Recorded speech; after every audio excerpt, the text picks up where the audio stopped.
12 फरवरी को जो टेस्ट लिया था उसका सॉल्यूशन करा रहे हैं आज। पहला question, the reaction between iron oxide and hydrogen is given below, which option shows the compound undergoing oxidation and reduction. इसका ऑप्शन ए सही था, हाइड्रोजन का ऑक्सीडेशन हो रहा है और Fe3O4 का रिडक्शन हो रहा है। Question number second, in an attempt to demonstrate electrical conductivity through an electrolyte, the alongside apparatus was set up. Which of the following statement is are correct? इसका ऑप्शन सी सही था, second only. क्योंकि देखो bulb तो glow करेगा, इसमें NaOH जो भरा हुआ है डाइल्यूट NaOH, डाइल्यूट NaOH का मतलब है ये अपने आयंस में जो है वो डिसोसिएट होगा Na पॉजिटिव और OH नेगेटिव में और इलेक्ट्रिसिटी को कंडक्ट कराएगा। Question number third, reaction between X and Y forms Z, X loses electron and Y gain electron. तो X और Y ने मिलकर Z कंपाउंड बनाया जिसमें X ने इलेक्ट्रॉन लूज करे और Y ने इलेक्ट्रॉन को गेन करा हुआ है। इसका मतलब ये आयनिक कंपाउंड होगा। विच of the following property is not shown by Z। तो इनडायरेक्टली पूछा हुआ है कि इसमें से आयनिक कंपाउंड जो है वो कौन सी प्रॉपर्टी शो नहीं करता है। तो इसका ऑप्शन बी सही था, हैज लो मेल्टिंग पॉइंट, क्योंकि आयनिक कंपाउंड्स का मेल्टिंग पॉइंट हाई होता है। Question number 4, an electrolytic cell consist of. इसका ऑप्शन बी सही था, positively charge anode and negatively charge cathode.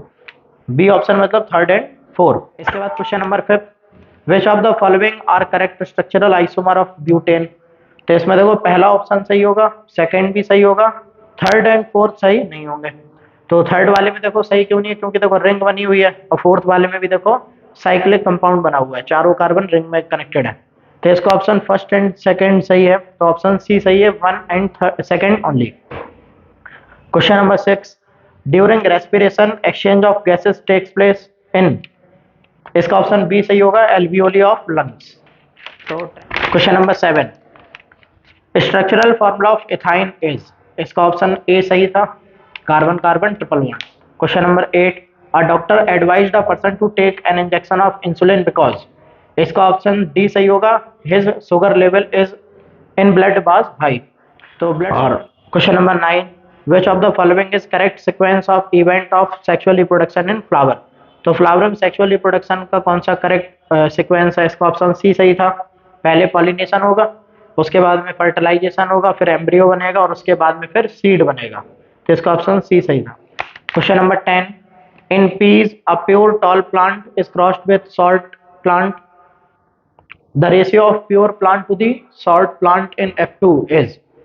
ये देखो क्वेश्चन में दिया हुआ है कि एक तो प्योर टॉल प्लांट है और दूसरा प्योर शॉर्ट है। उसमें लिखा भले ही नहीं है प्योर शॉर्ट, लेकिन उसका जीन दिया हुआ है स्मॉल टी और स्मॉल टी। तो इसका F1 जनरेशन जो बनेगा वो F1 आएगा कैपिटल टी और स्मॉल टी, और जो F2 जनरेशन आएगा वो F2 आएगा capital T capital T capital T small T capital T small T और स्मॉल टी। 1:2:1 इस रेशियो में आएगा। अब क्वेश्चन में रेशियो देखो गौर से पढ़ो, किसका पूछा हुआ है, ratio of pure tall plant and short plant. तो केवल देखो रेशियो पूछा हुआ था प्योर टॉल का, किसके साथ में, शॉर्ट के साथ में। तो ये दोनों तो खुद ही टॉल है, लेकिन ये दोनों जो टॉल है ये प्योर टॉल नहीं है। प्योर टॉल केवल कौन सा, ये वाला, और शॉर्ट केवल कौन सा, ये वाला। तो केवल एक प्योर टॉल है और केवल एक शॉर्ट है, तो रेशियो कितना आएगा, 1:1। इन क्वेश्चंस में कंफ्यूजन होती है, इस वजह से इनका ये इस तरीके का स्ट्रक्चर बना लिया करो और उसके बाद में फिर इनको सॉल्व करा करो। Question number 11, in human males all chromosomes are paired perfectly except one, these unpaired chromosomes is are. तो इसमें पूछा हुआ है कि कौन सा क्रोमोसोम जो है वो कौन सा पेयर अनपेयर्ड होगा। ठीक है, तो इसमें देखो पेयर के बारे में बात हो रही है, तो पेयर जो होगा वो हमेशा दो का होगा ना। तो इसमें पेयर जो है वो कौन सा सही होगा, एक्स एंड वाई। तो थर्ड और फोर्थ जो है इसका ऑप्शन सही होगा, मतलब इसका सी ऑप्शन सही है, third and fourth. Question number 12, shown below is a photograph of a convex lens. A small bright spot is seen on the paper when the lens is kept out facing sun. Which diagram below explain the formation of bright spot? तो इसमें convex lens जो है वो सन की तरफ करा हुआ है और बीच में एक ब्राइट स्पॉट बन रहा है। इसका मतलब सन से आने वाली लाइट जो है वो एक पॉइंट पे जाके फोकस कर रही है। तो ये तो केवल वही वाला केस होगा जिसमें लाइट रेज इन्फिनिटी से आती है, कॉन्वेक्स लेंस से टकराने के बाद में एक पॉइंट पे जाके फोकस हो जाती है। तो इसका ऑप्शन सही होगा only P.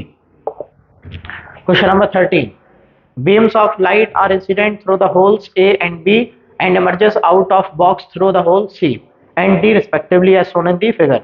Which of the following could be inside the box?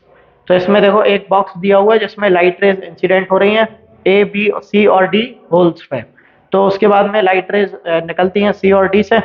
पूछा हुआ है कि इसमें से क्या होगा बॉक्स के अंदर जिससे ये लाइट रेज ऐसे बेंड हो गई, तो इसका आंसर जो होगा वो रेक्टेंगुलर ग्लास स्लैब होगा।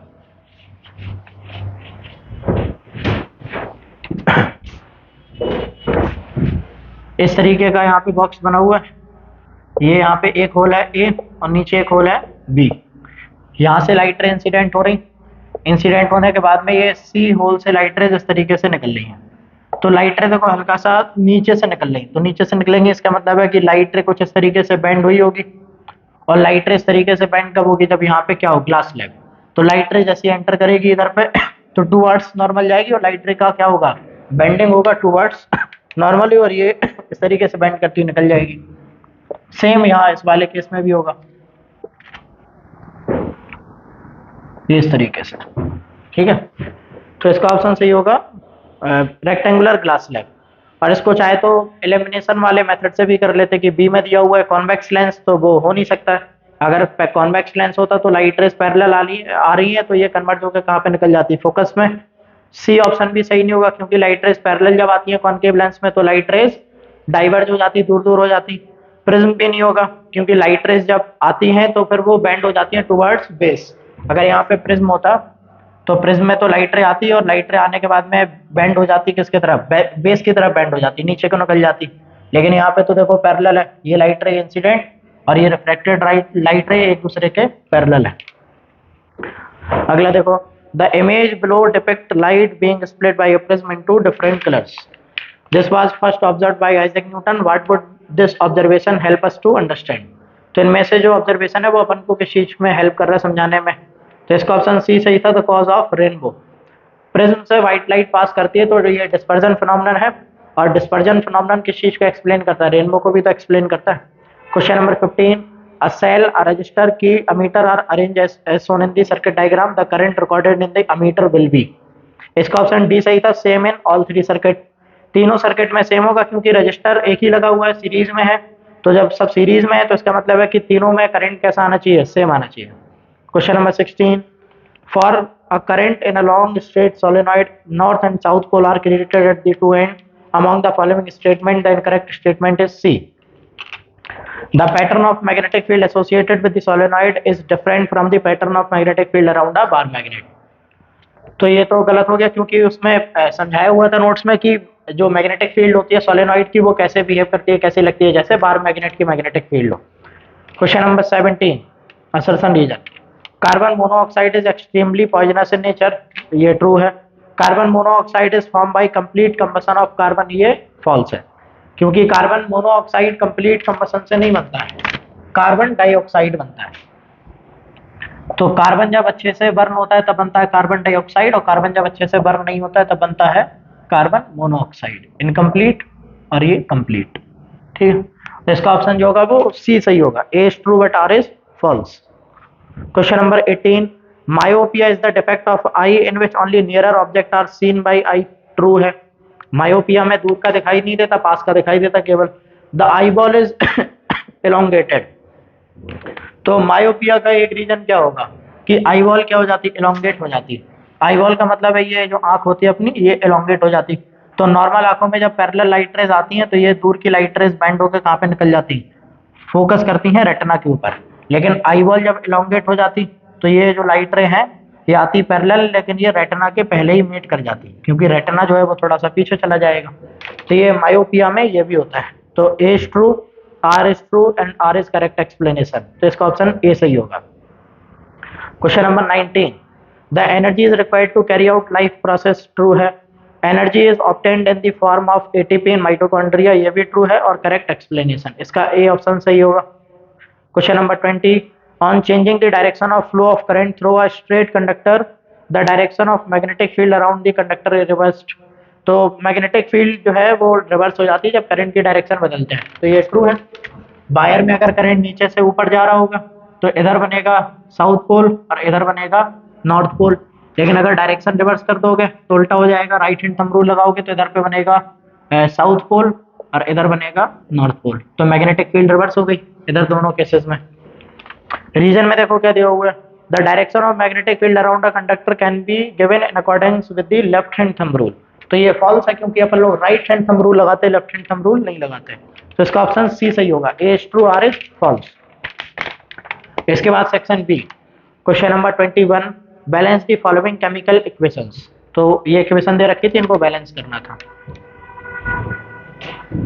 और पहली इक्वेशन दे रखी है नाइट्रिक एसिड HNO3, ये रिएक्ट कर रहा है कैल्शियम हाइड्रोक्साइड के साथ में और ये बना रहा है कैल्शियम नाइट्रेट और साथ में बना रहा है वाटर।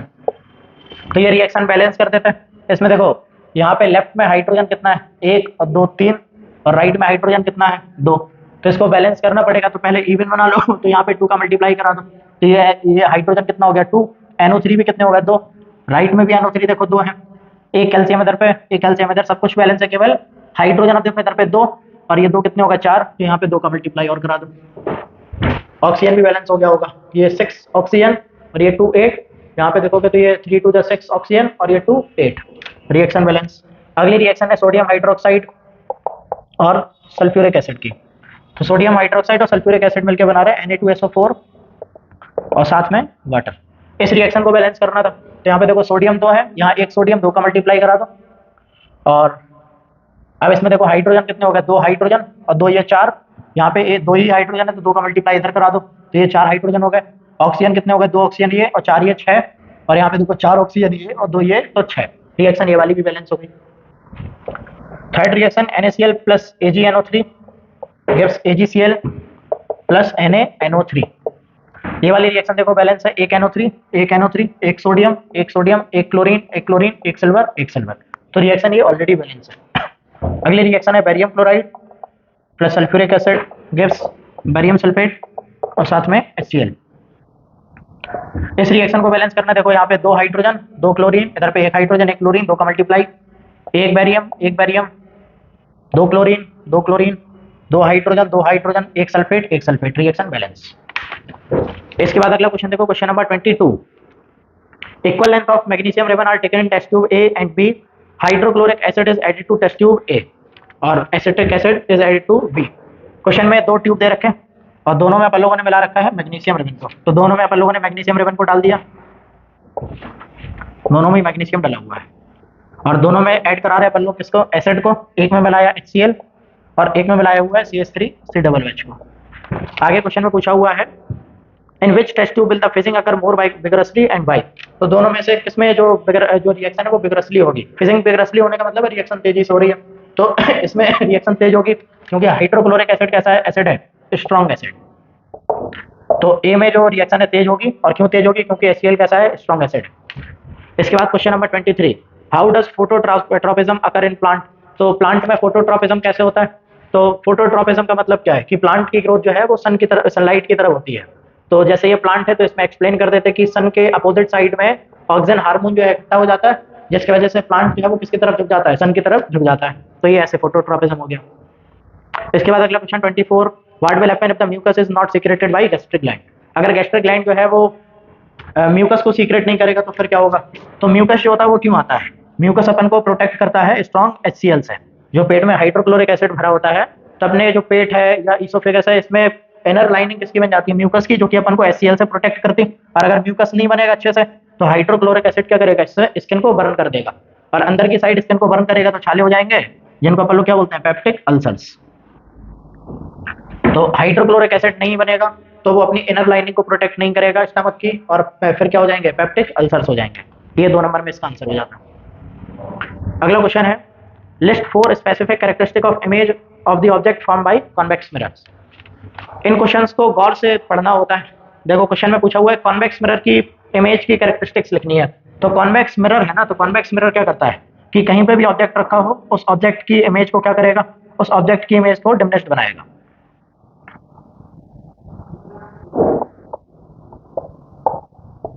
तो ये ऑब्जेक्ट रखा हुआ है AB और इसकी इमेज बनेगी A' B'। डायग्राम तुरंत बना लिया करो, डायग्राम बनाओगे तो हेल्प मिल जाएगी। और ये हमने एक बार बताया हुआ अभी तक कि जब भी ये क्वेश्चन आए कॉन्वेक्स मिरर लेंस या किसी के भी आए, तो जो भी मिरर लेंस दिया हो उसका रफ डायग्राम बना लो। जैसे कॉन्वेक्स मिरर लिखा हुआ है तो एक बार बस कॉन्वेक्स मिरर बना लो, तो उससे क्या याद में आ जाएगा कि जो क्वेश्चन है उसमें कौन सा मिरर दिया हुआ है। कई बार क्या होता है कि क्वेश्चन पढ़ते तो उसके हिसाब से अपने आंसर बना लेते हैं, जैसे दिया कॉन्वेक्स मिरर है और इजी आंसर होगा कॉनकेव मिरर का, तो अपने मन से इसमें आंसर बना लेते कुछ बच्चे की कॉनकेव मिरर होगा, जबकि क्वेश्चन में कॉन्वेक्स दिया है। अब इसमें देखो इसकी प्रॉपर्टी क्या है। सबसे पहली प्रॉपर्टी है कि वर्चुअल इमेज बनेगी। 4 पूछा हुआ है तो वर्चुअल इंडायरेक्ट साथ में मत लिखो। एक हो गया वर्चुअल, दूसरा हो गया इरेक्ट इमेज, तीसरा हो गया डिमिनिश्ड इमेज, और चौथा क्या हो जाएगा, चौथा हो जाएगा बिहाइंड द मिरर। ये 4 प्रॉपर्टी हो गई। इमेज मिरर के पीछे बनेगी, डिमिनिश्ड बनेगी छोटी, इरेक्ट बनेगी, साथ में वर्चुअल बनेगी। 4 प्रॉपर्टी हो गई। इसके बाद में अगला क्वेश्चन है, an object is placed at a distance of 30 centimetre in front of convex mirror of focal length 15 centimetre, right 3 characteristic of image form by the mirror. ये क्वेश्चन भी जो है वो घुमाने के लिए दिया हुआ है।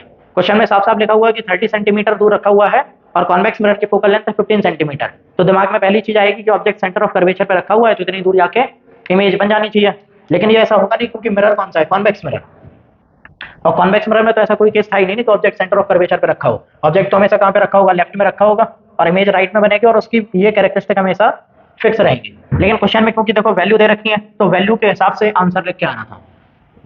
अगर डायरेक्ट यही छाप दोगे ऊपर वाले 4 पॉइंट में से कोई भी 3 तो फिर वो 1 नंबर उधर पे कट जाएगा, क्योंकि जो वैल्यू दे रखी है उन वैल्यू का यूज नहीं करा हुआ है, तो वैल्यू का यूज करो। क्वेश्चन में दिया हुआ है an object is placed at a distance, u दिया हुआ है 30 सेंटीमीटर, यू हमेशा माइनस में, फोकल लेंथ है 15 सेंटीमीटर, कॉन्वेक्स मिरर का फोकल लेंथ पॉजिटिव होगा, बी निकाल लो।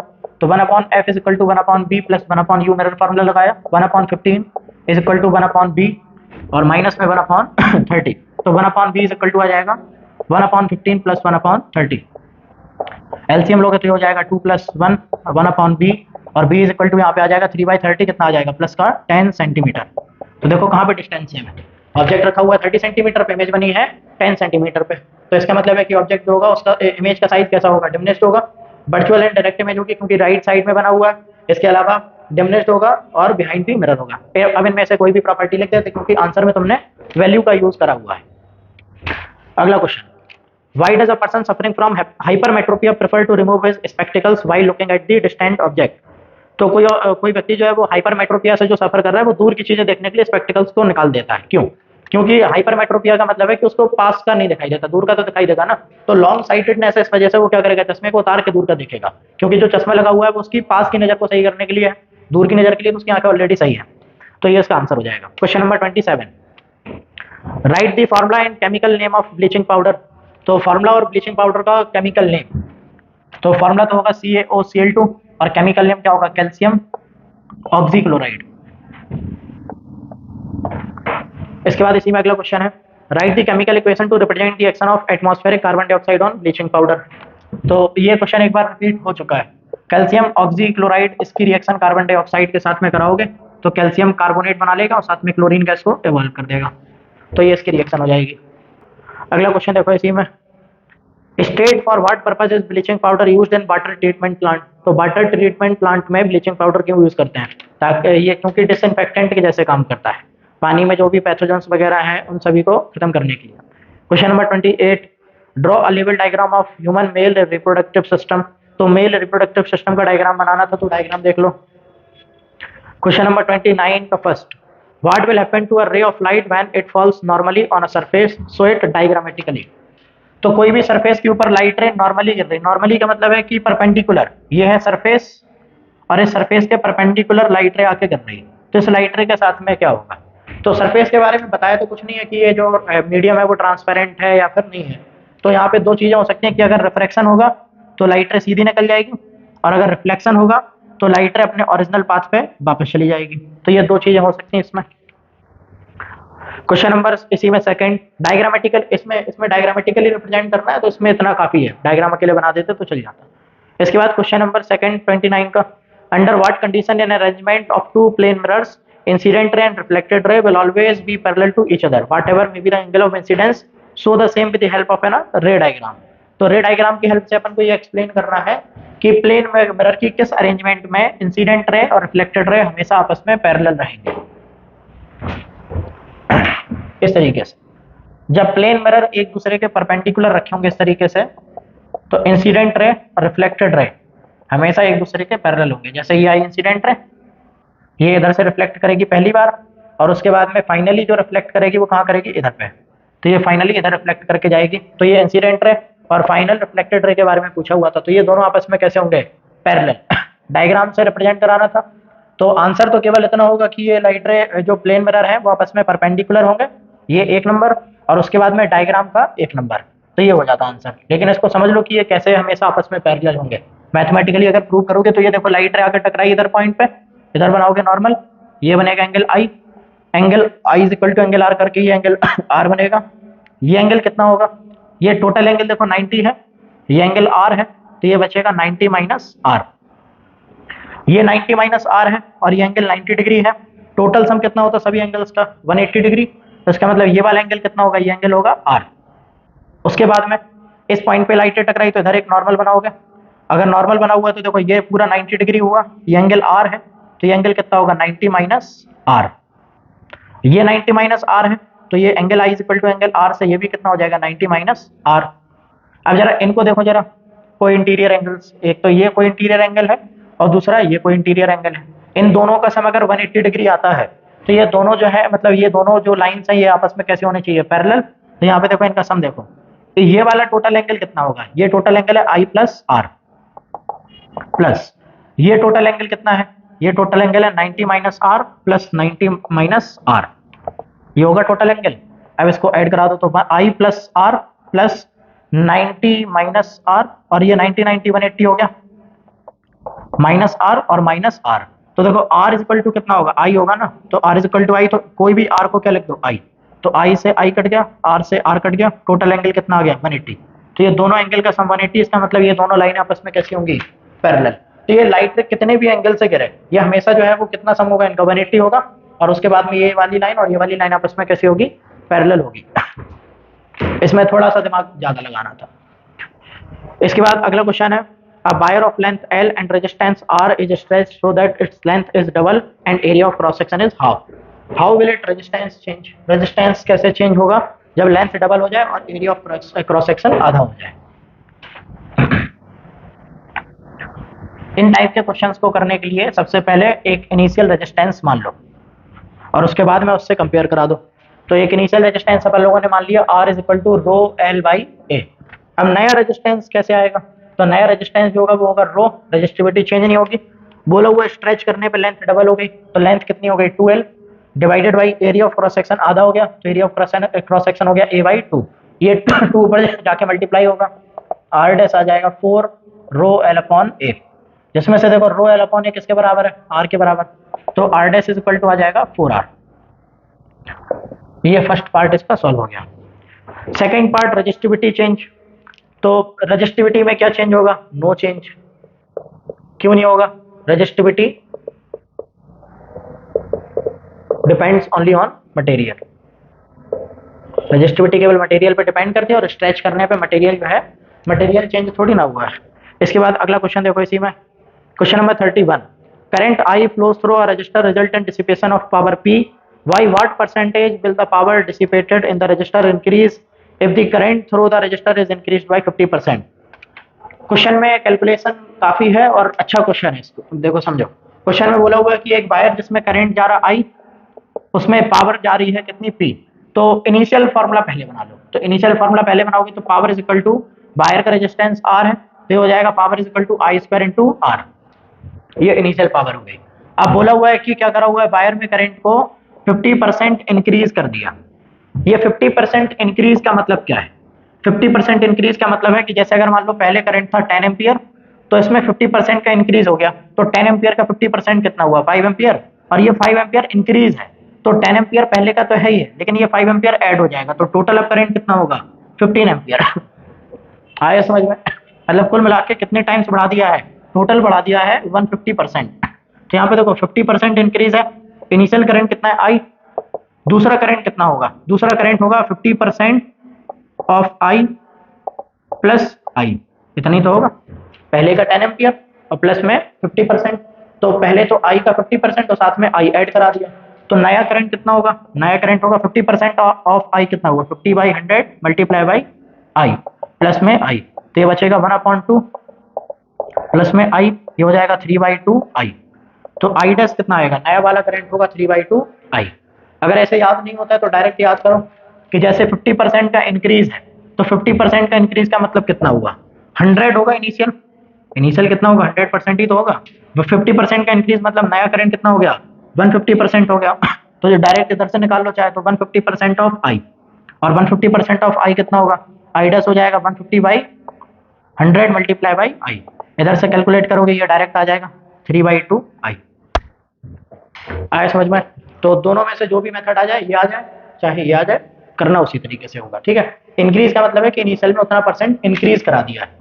उसके बाद में पूछा हुआ है कि how will the power change, नहीं what by what percent the power increase.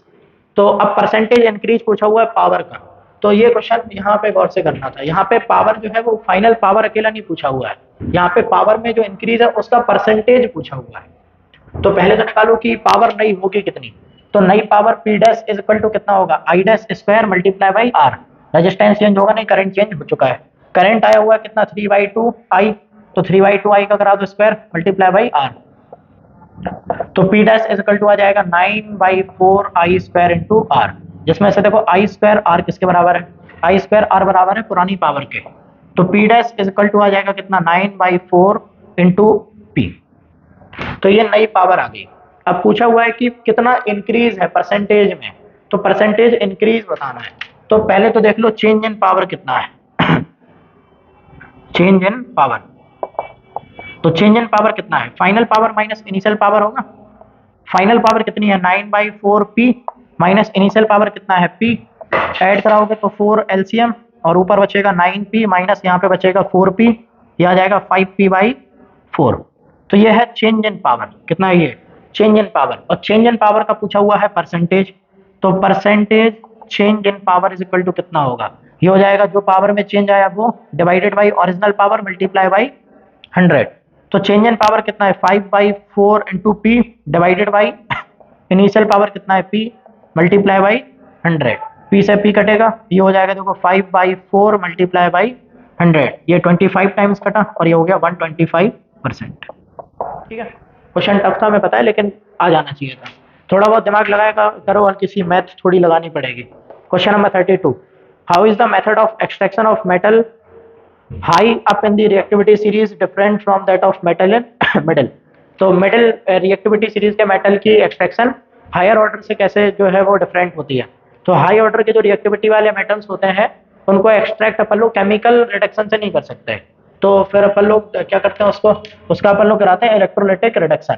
और जो मेटल रिएक्टिविटी वाले होते हैं उनमें क्या होता है, उनमें अगर कार्बोनेट और हो या सल्फाइड और हो तो उसके हिसाब से अपन लोग क्या करा देते हैं उसकी कैल्सिनेशन या फिर रोस्टिंग। तो ये डिफरेंस है। तो कैल्सिनेशन रोस्टिंग कराएंगे और उसके बाद में फिर क्या कराएंगे, उसके बाद में कराएंगे इनका रिडक्शन। तो इस तरीके से ये मिडिल रिएक्टिविटी वाले मिलेंगे और हाई रिएक्टिविटी वालों का डायरेक्ट क्या करा दोगे, इनका करा दोगे इलेक्ट्रोलाइटिक रिडक्शन। इसी में आगे पूछा हुआ है why can the same process not be applied for them. तो दोनों में सेम प्रोसेस क्यों नहीं कर सकते, तो इसका रीजन क्या होगा कि मिडिल रिएक्टिविटी वाले को तो रिड्यूस कराना आसान है, लेकिन हाई रिएक्टिविटी वाले जो मेटल्स हैं उनको रिड्यूस नहीं करा सकते क्योंकि वो रिएक्टिविटी में कैसे हैं, हाई है, तो उनका रिडक्शन पॉसिबल नहीं है। Name the process used for the extraction of these metals. तो इन मेटल्स के एक्सट्रैक्शन की जो मेथड है उसका नाम लिखना था। तो मेथड इसका क्या होगा, इलेक्ट्रोलाइटिक रिडक्शन होगा। How do the guard cells regulate, question number 33, how do the guard cells regulate the opening and closing of stomatal pores। तो stomatal pores की जो ओपनिंग और क्लोजिंग है वो कैसे कंट्रोल होती है गार्ड सेल से। तो इसका आंसर लिख देते सीधा कि गार्ड सेल्स जो होते हैं वो क्या करते हैं, पानी आने पे सॉइल हो जाते हैं। डायग्राम बनाते थे साथ में, 3 नंबर का क्वेश्चन था। तो लिखते कि guard cell control the intake and outtake of water with the help of क्या नाम, स्टोमेटल पोर। तो ये स्टोमेटल पोर डायग्राम बना देते हैं, ये ओपन स्टोमेटल पोर और ये ऐसे करके क्लोज स्टोमेटल पोर बना देते हैं। ठीक है, तो जब पानी इनटेक करता है तो जो गार्ड सेल्स हैं वो स्वेल हो जाते हैं, और जब और स्टोमेटा जो पोर है वो क्या हो जाता है, ओपन। और जब गार्ड सेल को पानी नहीं मिलता, मतलब पानी ज्यादा आता है, तो ये अपने आप को क्लोज करने के लिए श्रिंक हो जाता है। थ्योरी का आंसर था पूरा। Question number 34 D section, give the characteristic test for the following gases. तो 4 गैस दे रखी है, इनके कैरेक्टरिस्टिक टेस्ट करना है। तो कार्बन डाइऑक्साइड का टेस्ट क्या है, कि कार्बन डाइऑक्साइड को जब लाइम वाटर से पास कराते हो तो लाइम वाटर कैसा हो जाता है, मिल्की हो जाता है कलर में। सल्फर डाइऑक्साइड को कैसे टेस्ट करोगे, तो सल्फर डाइऑक्साइड जो होता है इसको जब स्मेल करा जाता है तो ये पंजेंट स्मेलिंग गैस होती है। ऑक्सीजन गैस को कैसे टेस्ट करोगे, तो ऑक्सीजन गैस को टेस्ट करने के लिए बर्निंग कैंडल पास में लेके जाओ और कैंडल और तेजी से जलने लगती है, तो ये हो जाएगा इसका टेस्ट। हाइड्रोजन गैस को टेस्ट करने के लिए बर्निंग कैंडल लेके जाओगे तो बर्निंग कैंडल पॉप साउंड के साथ में जलेगी। Question number 35, draw a diagram to show the spore formation in rhizopus. तो राइजोपस का डायग्राम बनाना था स्पोर फॉर्मेशन वाला, तो एनसीईआरटी में जो डायग्राम दिया वो बना देते हैं। सेकंड इसका बनाना था, सेकंड क्वेश्चन है, with the help of an example differentiate between process of budding and fragmentation. तो एग्जांपल के साथ में बडिंग और फ्रेगमेंटेशन में डिफरेंस बता देते हैं। बडिंग इन हाइड्रा और फ्रेगमेंटेशन इन स्पाइरोगायरा। इसको समझा के करना था, मतलब दोनों का डायग्राम बना देते और समझा देते कैसे होगा। इसके बाद third, why is vegetative propagation practised for growing some type of plants. अब 5 नंबर का क्वेश्चन है तो इसमें बताया नहीं कि कितने पॉइंट में बताना है, तो 2-3 पॉइंट तो कम से कम इसमें लिख ही देते हैं। तो वेजिटेटिव प्रोपोगेशन जो है उसको अपन लोग कुछ प्लांट्स के लिए क्यों करते हैं, ताकि जो प्रोसेस है वो फास्ट हो, तेजी से ग्रो करे। इसके अलावा दूसरा हो जाता है कि सेम टाइप के प्लांट्स आ सकते हैं, तो ये 2-3 पॉइंट्स कोई भी लिख देते हैं इसमें। डिफाइन इसी में और करके दिया हुआ है, define vegetative propagation, list 2 methods. तो वेजिटेटिव प्रोपोगेशन एक्सप्लेन कर देते हैं कि जब वेजिटेटिव पार्ट से प्लांट रिप्रोड्यूस करता है तो उसको क्या बोलते हैं, वेजिटेटिव प्रोपोगेशन। 2 मेथड लिखने हैं तो इसमें 2 मेथड लिख देते हैं, लेयरिंग, ग्राफ्टिंग, कटिंग। उसके बाद सेकंड इसी में पूछा हुआ है, why is this mode practised for growing some type of plant. तो ऊपर भी सेम क्वेश्चन है, उसका सेम आंसर ही हो जाता। Explain the process of budding and hydra with the help of level diagram. तो लेवल डायग्राम बना के हाइड्रा में बडिंग प्रोसेस को एक्सप्लेन करना है। इन क्वेश्चंस में कंफ्यूजन बहुत ज्यादा तुम लोग को रहती है कि केवल डायग्राम अकेला बना के छोड़ दें या फिर उसमें आंसर भी लिखना है। तो क्वेश्चन को पढ़ दिया करो, उसमें लिखा है एक्सप्लेन दी प्रोसेस, तो प्रोसेस को एक्सप्लेन करना है with the help of diagram. तो डायग्राम की हेल्प से करना मतलब डायग्राम भी बनाना है और एक्सप्लेन भी करना है, लिखना भी है। Question number 33, explain an activity to show that a current carrying conductor experience a force when placed in a magnetic field. अब एक्टिविटीज में पूछी हुई है, इसका मतलब ये थोड़ी ना कि बहुत ज्यादा कोई कठिन एक्टिविटी होगी करने को। सिंपल सा पूछा हुआ है कि करंट कैरिंग कंडक्टर जो है उसको मैग्नेटिक फील्ड में जब रखते हो तो उसके ऊपर फोर्स लगता है। तो कोई भी करंट कैरिंग कंडक्टर बना दो, उसको मैग्नेटिक फील्ड में रख दो, बता दो कि फोर्स लगेगा। तो एक वायर ऐसे ली, ये वायर को ले जाके अपन लोगों ने सर्किट से जोड़ दिया और उसको ले जाके ऐसे करके रस्सी से टांग दिया। ये डायग्राम एनसीईआरटी में बना हुआ है। और इसको किसके पास में लेके गए, हॉर्सशू मैग्नेट के पास में लेके गए। तो जैसे ही हॉर्सशू मैग्नेट के पास में लेके जाओगे तो इसके ऊपर क्या लगेगा, फोर्स लगेगा। और जैसे ही फोर्स लगेगा तो प्रूव हो जाएगा कि when a current carrying conductor is placed in a magnetic field it experiences a force. How do you think the displacement of rod AB is affected if the current in the rod AB is increased. अगर current को increase करा दोगे, ये rod है मान लो A और B, तो इस रॉड में अगर मान लो करंट को इंक्रीज करा दोगे तो डिफ्लेक्शन कैसा होगा, ज्यादा, क्योंकि करंट बढ़ गया तो फोर्स ज्यादा लगेगा, तो डिस्प्लेसमेंट भी क्या हो जाएगा, ज्यादा। इसके बाद पूछा हुआ है, a stronger horseshoe magnet is used. अगर मान लो ये जो हॉर्सशू मैग्नेट है ये स्ट्रॉन्गर हॉर्सशू मैग्नेट है। अब स्ट्रॉन्गर हॉर्सशू मैग्नेट का मतलब क्या है कि इसकी मैग्नेटिक फील्ड ज्यादा, मैग्नेटिक स्ट्रेंथ ज्यादा होगी ना, तभी तो स्ट्रॉन्ग होगा।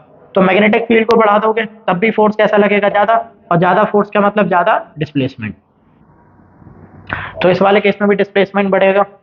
थर्ड केस है, the length of the rod AB is increased. अगर AB की लेंथ बढ़ा दोगे तो ये लेंथ बढ़ाओगे तब भी क्या होगा, डिस्प्लेसमेंट ज्यादा होगा, मतलब फोर्स कैसा लगेगा, ज्यादा लगेगा। State the rule which gives the direction of force acting on the conductor. तो फोर्स ऑन द कंडक्टर्स को एक्सप्लेन करने के लिए कौन सा रूल लगाते हो, Fleming's left hand rule. State करना था, स्टेट करने का मतलब उसको लिख के बताना था। क्वेश्चन नंबर 3 इसी में, an electron moves perpendicular to the magnetic field as shown in the figure, what would be the direction of force experienced by electron. तो मैग्नेटिक फील्ड जा रही है लेफ्ट टू राइट और इलेक्ट्रॉन जा रहा है नीचे से ऊपर। तो इलेक्ट्रॉन नीचे से ऊपर जा रहा है तो करंट कहां से कहां जा रहा होगा, ऊपर से नीचे की तरफ, मैग्नेटिक फील्ड राइट की तरफ, फोर्स कहां लगेगा। तो right hand palm rule use करते हैं। मैग्नेटिक फील्ड के डायरेक्शन में फिंगर को रखा, करंट की डायरेक्शन में थंब को लेके जाओ, तो ये ऐसे लेके जाओगे तो फोर्स कहां पे लगेगा, बाहर की तरफ। तो फोर्स लगेगा इसमें बाहर, आउटवर्ड। अपवर्ड नहीं लिखना है, आउटवर्ड लिखना है। क्वेश्चन नंबर 37 केस स्टडी है। इसमें पहला क्वेश्चन है, what is the difference in the molecular formula of any two consecutive member of homologous series of organic compound. तो CH2 मॉलिक्यूलर फार्मूला का डिफरेंस होता है। Which of the two following organic compounds belong to the same homologous series। तो इनमें से कौन सा same homologous series को बिलोंग करेगा। CH4 देखो अल्केन है, C4H6 यहाँ पे देखो ये अल्काइन है, C3H6 अल्कीन है और C5H8 कौन है यहाँ पे वापस से अल्काइन है। तो इनमें से सेम होमोलोगस सीरीज को C4H6 और C5H8 बिलोंग करेंगे। Question number third, right the next homologue of each of the following. इनके नेक्स्ट होमोलॉग लिखने थे, तो C2H4 इसका नेक्स्ट होमोलॉग लिखने के लिए क्या करो, इसमें CH2 ऐड करा दो, तो आ जाएगा C3H6। इसके बाद पूछा हुआ है C4H6 का लिखना है, तो इसमें भी CH2 ऐड करा दो, तो हो जाएगा C5H8।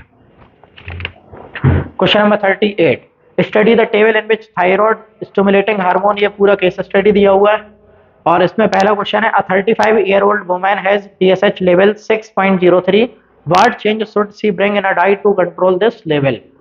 तो ये लेवल दिया हुआ है 6 और इसमें पूछा हुआ है कि डाइट में क्या चेंज होना चाहिए। तो पहले तो ये देखो कि हाई है या फिर लो है।